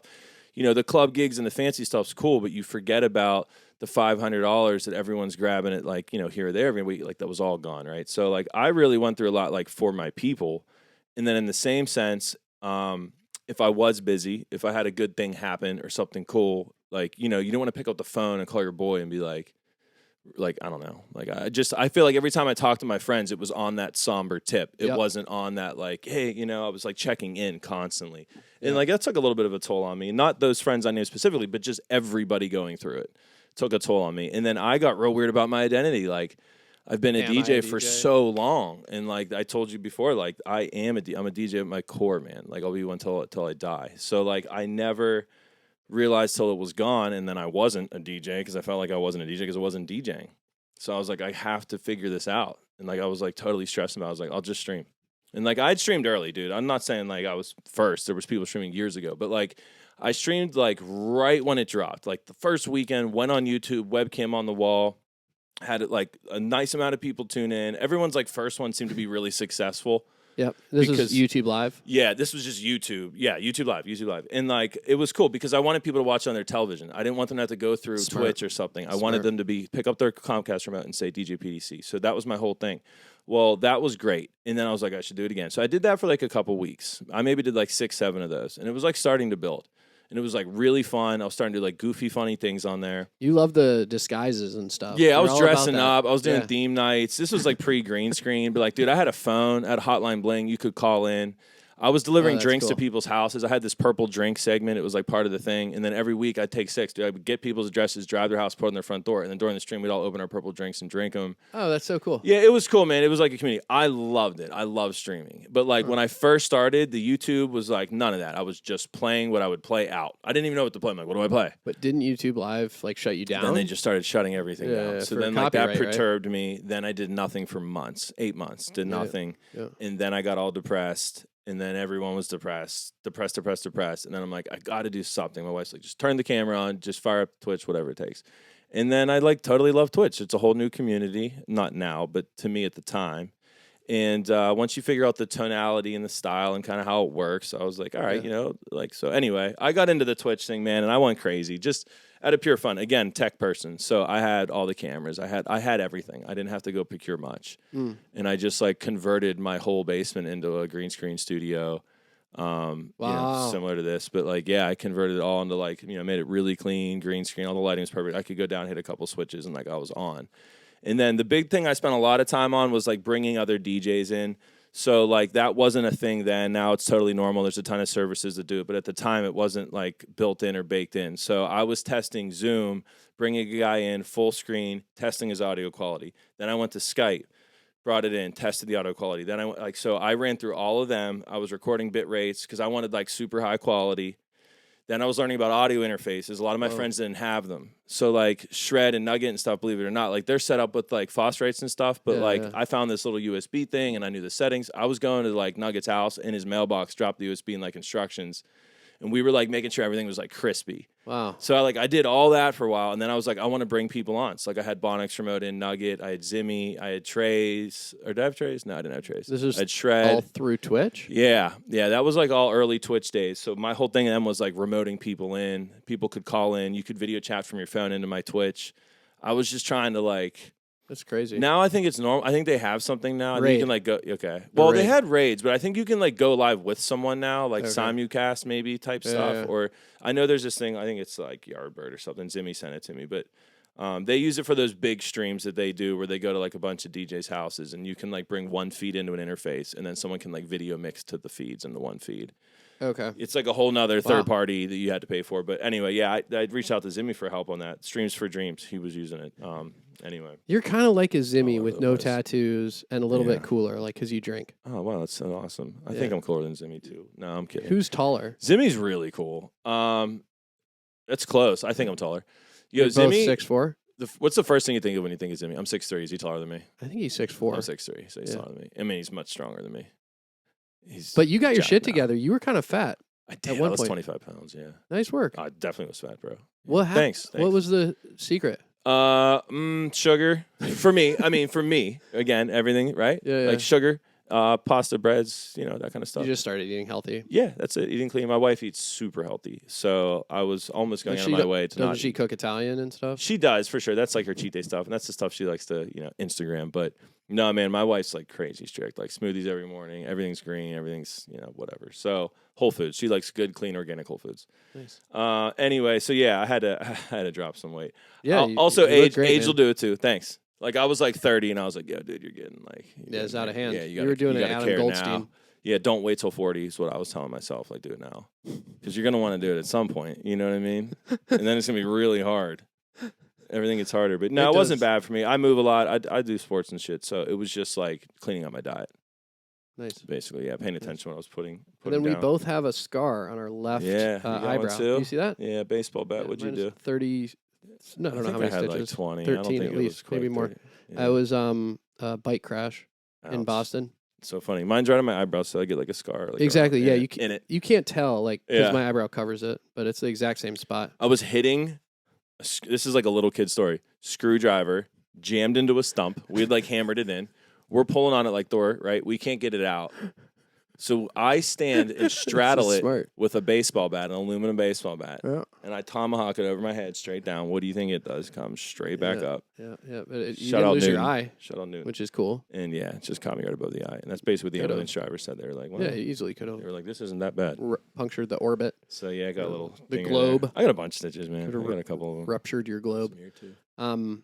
My bike crash. I don't talk about it enough, but it was in Boston, and Road bike or mountain bike or what? it's like a pedal bike, a road bike. Road bike? 35, 36 miles an hour. Yeah. Straight through all four seasons. Sweet.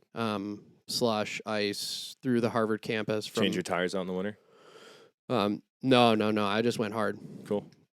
I did have like little knobbier joints. Yeah, Actually, yeah. They had like these little like rubber things on the side. Yeah. They were still thin, Yeah. but they had like a little more grip. I know the fat tire stuff's good for like powder snow and, Uh, and then like sand, of course. For the I was beach. just a mess, but I was living in Jamaica Plain, which is like it's kind of like South Boston ish, near where the Sam Adams Brewery is, and Sick. yeah, it was a really cool spot. There were like some really great DJs in Boston too. There's like a really a strong history of service industry type stuff. Like Yeah. there's a big comedy scene. You know, Joe Rogan's from the Boston That's comedy scene. That's right. Yep. And I think who's the one who got canceled? He's also a Boston guy. Louis C.K. Oh yeah. is also I Boston. didn't know that. Makes sense. So yeah, they They're like buddies, right? grew up close to each other. I Yeah. don't think they were friends, No. but they both are from there. And some really strong DJs. There's a crew, the one that would play at the Milky Way, which was the club in the Sam Adams Brewery, Sick. was Snake Sound System. Yeah. Moombahton was big at the time. And I had just left Pittsburgh where I was Mhm. making Moombahton with this kid named Danny Longarms Yeah. I with remember a crew called Long Turn. no, what was our our crew. I remember Long Arms. Yeah, Danny Long Arms was the collaborator, and our crew was called Jaguar Milk was the album. What was our crew? Tranquilizers. Sweet. We had a remix of Party Rock Anthem, which did quite well. Shout out LMFAO. Did it really? Yeah, on YouTube. Yeah, it was like over 100,000. Oh, yeah, that's good. At the time, it was good. Now it's higher or taken down, or who knows. Yeah, now some teenager will get millions in 5 minutes. Right. Jump on his bike. So there was some cool stuff happening with Moombahton at the time. Rufaro was the other person who was doing some cool stuff. And Codes. You know Codes? Yeah. Yeah, not personally, but yeah. He travels a good amount, and he's also associated with Craze. Moomba. So he was holding it down there. Moomba was sick. And like I was in DC in like the mid to like 2010s ish, 11s ish. So like I feel like right around that time, I'm sick the years. I'm really bad with dates. But like right when it was really taking off, Dave Nada, right? He's kind of like Nada Strom. Nada Strom was the group with Dave Nada and whoever Strom is. Gotcha. Yeah, I forget his name. Titsworth was big. Titsworth. Yep. And they Munchie. Yeah, that was it. That was like the whole crew out there. Obviously, this means music you're into. So like I guess Nada like slowed down. What he showed up at a gig with like, sorry if it's Nada. He showed up at a gig with like all 130 BPM records or something. Yep. Is that's true? Well, yeah, I think cool. it's sick. I think it may be apocryphal. Yeah, more or less it could be like a bit of a myth. Sure. But that's at least the idea of how it started. Is and then he had to drop them down. Wanted to play something at 108, and so he had a CDJ probably, right? Because most turntables can't do minus 16%. Minus 8 to plus 8 is kind of the limit, unless you trick it out. Yeah, well, I think some of the nicer ones then did have it, but no one had those. Like I think there was one that had it in like that around that year. The CDJs a lot of the time can go like 32 or more, and that's probably what happened to get from 130 to 106, right? Yeah, it's a nice jump. Unless it's more than 8, that's for sure. The crazy. So the reason I'm talking about it is you were talking about being depressed during the pandemic, but I was like really, really, really depressed when I was living in Boston. Yeah, and sometimes I wonder if it was like a bit of a suicide attempt. The bike crash. Yeah. Because like you like, were you thinking about stuff or you didn't care? Well, yeah, no, I had like thoughts of killing myself frequently. I think a lot of people do. I don't anymore. But it's like pretty common. And at the time, I definitely did. I had a lot.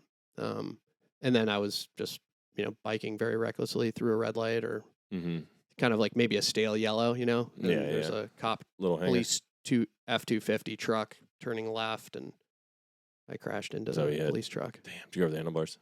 Oh yeah. Did you get wrecked? Yeah, real bad. The bike was really messed up, but I actually still ride it with the same saddle. You survived?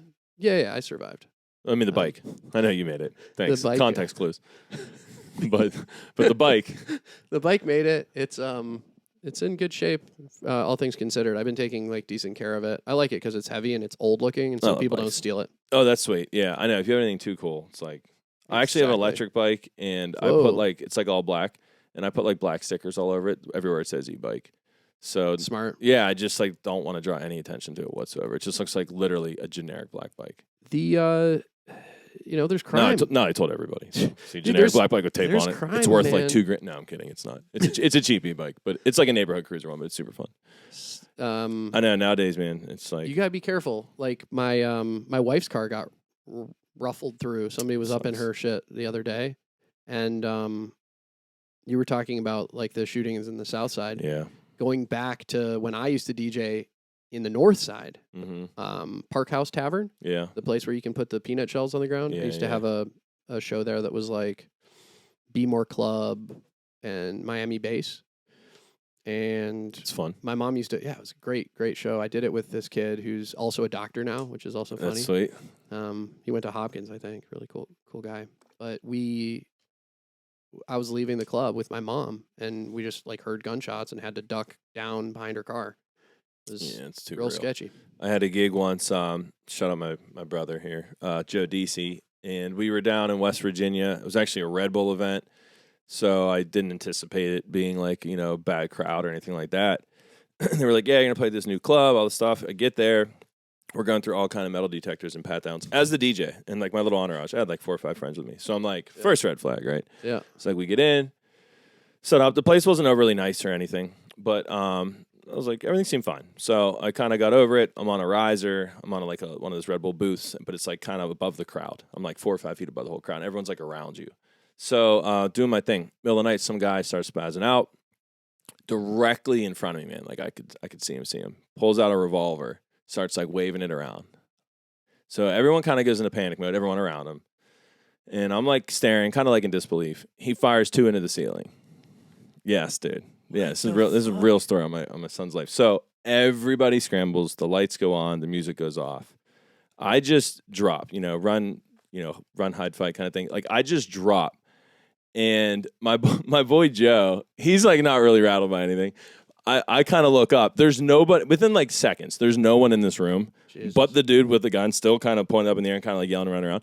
And my boy Joe's just standing there with his cranberry vodka in his hand, like right in the middle of the stage. Didn't even flinch. And I'm like, dude, wow. So, dude, it was not fun though. It was like, you could have really hurt people, dude. When it was crazy when people like panic and leave the building. Yes, you can cause tramplings and things. I mean, like it's really scary. I'm laughing about it now. No one got hurt. They got the guy immediately. Thank like God. He was crazy and drunk and stupid. There was no one upstairs. Like all this stuff. But like, dude, it's pretty scary shit. Like I watched one pull a gun on a club and shoot it. Like that's all I can say. So, and like I didn't want to be there, and I had weird vibes about it. It's like we were on behind the bar. There's like all these people back there calling 911, like the whole thing. So, needless to say, never played there again. That place didn't last. It's pretty wild how feudal security protocols are. Yeah. I mean, when you really think about it, if somebody wants something in the club, they can get it. Yeah, and they got to the bottom of that, and it was someone popped the side door open, handed them the burner through the door, and he put it in his place. Like, it was no big deal. So Exactly. Yeah, anyway, not to take it down that route. That was maybe one of my worst gigs ever. So I think we'll just kind of, that'll bookend. Tell me some stories about what you have coming up and the things you're excited about now. And yeah, like sure. some of the venues you're excited about in Pittsburgh, people that are doing like music and art and like all that. Yeah, like that's people awesome. you like working with. Oh, man, so many. So over the last couple of years, I feel like I met a few new people. I'm trying to do something at Ribfest again this year. We did something last year. Which was really those fun. videos were cool. Yeah, it was like a Battlegories, which is a DJ battle that I run. It was like a showcase. So it wasn't like a real battle because the battle had like just recently happened. But like they gave me a stage, and there's hundreds of thousands of people down there at Acrisure. Yeah. At like and local... Dr. Dapp performed. Yeah, shout out to Dapp, man. Wow, everyone he's killed been it. working so hard, dude. He just won a big battle in Cleveland. Yeah, Harley House this week. So shout out him, and he won a battle a couple weeks ago here in Pittsburgh too with a drummer, which is sick. So Dapp's a man. I saw him last Saturday. I'm hopefully doing something down there again. I'm working on Battlegories again. Pumped for those. This weekend, I'm doing an 80s party opening for a Prince tribute band. Really excited about that. Doing a really cool silent disco at Carey Furnace this summer for Duolingo. Okay. Actually, Bamboo's on that. I think Ari, there's a crew of us. So that's what's up. Yeah, that'll be cool. I don't know. Honestly, I'd have to pull out my calendar, man. But you know what I mean. I'd have to like poke through the dates. But I love all those kind of different kind of events. Like I DJed on the Clipper last week with Kiss. That was fun. That was fun too. They're trying to do something again for the Taylor Swift concert, so I might be DJing for a bunch of Swifties. So see what happens. I was on the Clipper ship with Bonix. I used to kind of chase him around. Yeah, of course. For a few years. Sure. And he was doing the Asian Student Alliance dance or party or whatever on a Clipper ship. Yeah. I was standing behind him, and he had his power cord connected to the wall. Oh, no. But he had to be set up far enough away that it couldn't be on the floor. Oh, no. And so it was just like a quarter inch or an inch up. I was drinking and just bumping into it. Crushed it. Repeatedly. Like, I must have ended the party 4 times. No, you did it. It was messed up. They actually, this is probably how I got the nickname. The podcast on Wednesday, you heard it a lot, but the Slips moniker was in full effect. Real. It was in full effect. I was wrecking shop. That's like when I was worst. tackling speakers at the Z Lounge. You remember Z Lounge? Of course, yeah. I played there for a while. Really? Mm-hmm. With Lou? Was it? Yeah, it's my man. I just saw him like a week ago. I saw him too. Yeah, yeah, he looks like he's doing great. Yeah, he was his daughter was in the car. He was driving down my street actually, and it was funny because I pull into my drive. It's like I love Lou. I DJed his wedding. I love Lou. Wow. Yeah, that's my guy. So, and I can tell you Lou's story, but like I love Lou. I pull into my driveway. I got my little man with me. I back into my garage, and this like pickup like rolls up and like stops in front of my driveway. I like to rip a little bit. I like cars. So I'm immediately like, did I cut this guy off? Did this dude just follow me into my neighborhood? Because I've never seen this car before. Like straight up, that's what went through my head. So I leave my kid in the car, close the door, look out. I'm like, it's Lou. I walk right up to him, I'm like, did I cut you off? He's like, what? No, I was going to a birthday party down the street and I saw you. I was like, oh shit. It was just hilarious how my gut instinct was that I like ran him off the road. Well, he saw you because you were in the convertible Mazda. I don't know. He just saw me. I don't know. People can recognize me. Yeah. He anyway, Losing Man Z Lounge was great. When I say I worked there, they did I can't believe I'm forgetting Tuesday night. Tuesday night was like hip hop, funk, soul, whatever. It was a great reggae night there. Was it Wednesdays? They were really on top of the theme night thing. Reggae they did a good job. I love those reggae nights. I just loved that place. I loved Ova. I loved the owners. I loved the craft drinks. Not to say they were ahead of their time. Other places were doing that, but there was a resurgence of. It felt a little bit upscale. It felt like it had like the Firehouse kind of vibes. Had like the Ava Lounge, something like a little bit more diverse. And that's really like not Pittsburgh. Totally. That's where I felt like I was getting more like cultured DJing at.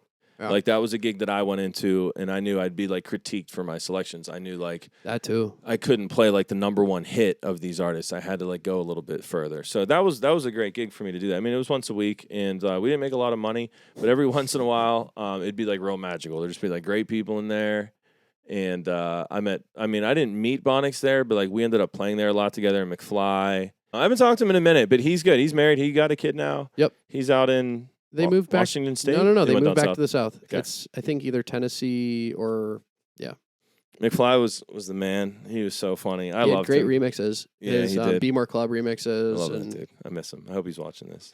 Yeah. I remember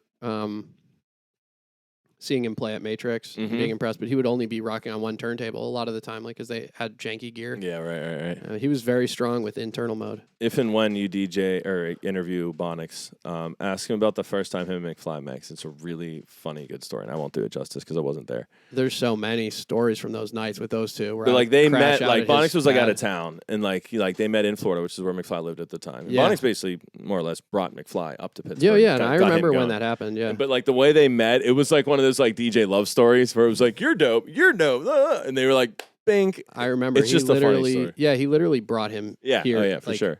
With him, and he, McFly only had like too. like one. He only really knew one dude in town, and he had also come up from like Florida, Tallahassee, or whatever. Yep. Yeah. That was it. But we played together at Calico Jacks, and then we became like buddies at McFadden's Calico Jacks. Well, I remember seeing Dave there. I don't remember seeing you there. Yeah, I played there quite a bit. And I remember seeing the kicker. There was a crew, guys. Who's the name of the crazy kicker for the Steelers that used Jeff Reed. Yo, he Jeff used to live Reed there. used to rock Calicos. He used to live there. That was so fun. I got a lot of crazy Calico stories. That's a future Calico store. Is that place still open? No, I don't think so. I don't know. Is that your sign? Yeah, he's going to kick in the door pretty soon. Go get him. Let him out. All right. Are we rapping? I mean, we'll have to, because otherwise he'll just keep on. I don't want to. Whatever you want to do. We got to at least conclude with like a little wrap up, don't we? Yeah. So, man, I feel like I could keep going though. There's there's a lot to talk about. I know, and I'm sorry, I'm a storyteller too. No, it's great. The one I would say for the best story from when I was hanging out with McFly and Bonix at his place. I slept Apartment over 3. at his apartment 3 in Mount Washington? in the Mount Washington next door to Nugget. Yeah, like the same building as Nugget. Mm-hmm. For dozens of nights. Yeah. And fun. Just cut sessions after the club. Yeah, was the name of the game. Yeah, for sure. Showing up there. Wheezy was always there. Yep. J-Spin. And also, who's my other friend? My old Jewish buddy. Chad? Yeah, Chad Simon. Chad, yeah, for sure. That's always there. It's one of Bonix's homies. Super homie. It's my homie, too. Yep. So, that was special. But the one time we brought this DJ named... Let's see if I can get it. JCO. You guys brought him in? Yeah. He was playing in Pittsburgh. I don't think they brought him in. I think he happened to have a gig somewhere in Pittsburgh. And they were all going, I'll edit in the name, whatever. They were all going to the Steelers game in the morning, and including me. And it was like, I needed a Steelers jersey. I didn't have one. There was this gnome in the corner that had a jersey on. Do you remember the gnome? No. Oh, dude, there was a gnome. And I stole the jersey off the gnome. But in order to get the jersey off the gnome, I had to step over this sleeping DJ, this guest DJ that was asleep on the floor. And there was no way to get over him without waking him up. So I'm like stomping on this guest that's like, he's like a big deal. He was really fucking pissed at me. Yeah, but then I got the jersey, and then I went to the game, and it was really fun. So many things are worth the story. Seriously. There's some things where I'm like, should I have done that? No, but like the story's pretty awesome. So I'll just tell the story forever, and then it'll live with the story. All right, let's go get my son from downstairs before he kicks in the door. Let's get him up here. Thank you for having me. Pete. Super cool show. Thanks so much for coming on, man. I want to come on again. Dude, please. We'll I'm going to re-interview you. Yeah, for sure. There's been a lot of shit that's happened in Pittsburgh and New York and Boston and Florida. No, it's been great though. And you had asked about like the scene here. I think the scene here is great. It really is. It's been really good. The last few years, I feel like there's been a new surge. There's a new gen coming through. There's new people throwing parties. Femi is really exciting. Femi's I like awesome. Those, yeah. Isn't she the best? Those two, Femi and Wade, did I are really smile? exciting. See, I smiled right when you said Femi's name. I'm serious. Certain people like light me up. Yeah. Like Femi was in my battle, so I got to work with her. I email with her. I talk with her, like backstage. Just like figuring out the battle and watching her kind of get through it. Yeah. I'm like, she has such a great attitude. Yep. She's so positive. She's super fun. I love Femi. She plays really cool music too. Exactly. Yeah, I'm excited about those two, and they put me Femi's onto so some dope. other kind of up and comers that are. I love it. I make think me it's great. excited about I'm them. officially at that point now where I'm looking back at DJs. So I'm looking, to see who's coming up. And You're an it's old cool. head now. Yeah, exactly. Yeah, and I love it. I feel like DJing's in a good place. Not the super old head, but you're. No, but I'm not. you're I'm not the new guy anymore. That's for sure. Do you remember beating me in the 3-style? I remember everyone I ever beat. To be honest with you. Do you remember your set? No, I do. Yeah, I remember the set. Biggie and Tupac I thing. remember most of it. Yeah, I remember that. Yep. I remember most of it. I get some of the years confused at this point, And like I did some other battles that weren't as big, and then sometimes I'm like, did I use it in that one? But yeah, we were the first altar. There was two altars. There was two altars. It was the one where Dave had the cheeseburgers. fast food and was throwing it. He had this drinks on the turntables. I would like to say officially on podcast record that was absurd. It was hilarious. Oh, funny. I mean, hence the point, right? He was playing carry out during it. He was playing. Yeah, and there's a photo from Matt Hoffert, who's like Dave, like everybody's like photographer friend, and it's a perfect photo after the show. Okay, when the club's like trashed and like that like post dramatic night photo this cups are wearing. He has a photo down on the ground, totally in focus around a Wendy's cheeseburger in the wrapper, like all distorted. It reminds me. It was really funny. It was absurd. It reminds me of. I had a prop too, though. We all did. Eric, who's the like insane Florida dude with the long, like he has a fro. His name's Eric. He has his own show. Oh yes, of course, Eric Andre. Yeah, Eric Andre. Yeah, he used to go to school with MH the Verb. Yeah, but that's cool. He opened for one of my DJ friends. Oh yeah, at the Middle East, which is like this legendary punk venue in Boston. Sick. And destroyed the fucking place. Like you want to talk DJing about, opened? No, or like comedy opened. If you want to call it comedy, okay, dude, I'm he just making literally sure I was had understanding. chickens, like live chickens, dead chickens, fucking cheese just everywhere, confetti, watermelons. The whole thing was just control. Trashed. And my buddy Sammy Bananas played after him. Nice, Sammy Bananas is to dope. an empty room. You guys are buds? Yeah. He used Sammy to make helped some us a really lot. good edits back in the day. I should follow him more. I haven't seen what he's been up to. He's a family guy like us. Cool. Man. He's really into the climate thing, kind of like the guys from Soul Clap, Soul Clap Eli. Yeah. I saw them in Detroit actually, and they're like big into the climate offset thing. Anyone that's passionate about anything, I think, is cool. Yeah. Even if I don't agree with it, and I mean that, not that I don't agree with that, but like, polarizing topics. But if someone's like really passionate about something, like, hey, you know what? They give a shit. So, Totally. Yeah. Totally. It's all. hard to find that balance with like doing something like the service industry and finding your niche of how you're going to give back. Like, what's it going to be? Totally. I've kind of thought about it. Even in medicine, like you want there to be something else, like a service project. Love that. So I'm still trying to focusing on that all the time. What it's going to be. We could talk about that even off air. There's some good DJ work in town I've been trying to do to help out. Yeah, same thing. But like, you can brag about it, Instagram it, or you can just go do it. And I think like, I could brag about it a little bit, but like, that's not why I'm doing it. Is there anything that you have going on that you need people for volunteer stuff? Definitely, absolutely. But the organizations that I'm trying to work with do that, and I don't want to like throw anything out yet because I'm trying to make like a real thing. But like I'm trying to work placement. Young kids, interns, summer jobs. Like for me, if I can bring a young kid to a Penguins game and throw him on a headset and let him listen to the production, and there's a lot of kids out there that moment could be it. It could be that little spark, that little thing. That thing. There's a really cool organization that's doing stuff like that with live sound production, teaching kids live sound production. It's Tech 21. Yeah, they're the best. Yeah. I saw Selecta talking about how to do live yeah, that's right. He worked with them. I shout out my boy Jordan over there. He's the man. Yeah. They're great, dude. They're awesome, and they're actually at this point now. I mean, they're getting big, and they're getting like a lot of good job placement, success stories, and things like that. So it's really cool. B-Ren works with them too. Oh, nice. Yeah. He was doing a little DJ school for a little bit with them.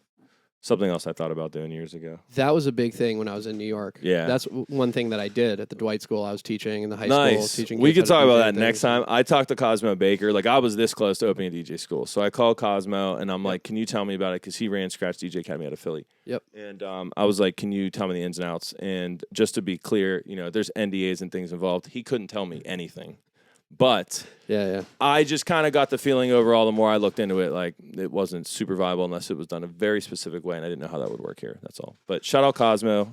Love that guy. He DJed my wedding. He DJed my wedding. Wow. Love that guy. That's what's up. Yeah, he's the man. Cosmo Baker. Yeah, he's the man. That's a good booking, man. Nice work. Yeah, that's my dude, man. I love Cosmo. It's one of the best dudes. It's weird I'm serious. though, hiring he's a DJ great for your dude. own wedding. I had to go through that. To Tell fly me somebody about out to Miami. Like, I flew my buddy from New York to Miami. It was kind of a mess. So yeah, I could tell you another story about that, but I know your son's gonna rep tar down the door. Yeah, let's do Cosmo's the man. Love that guy.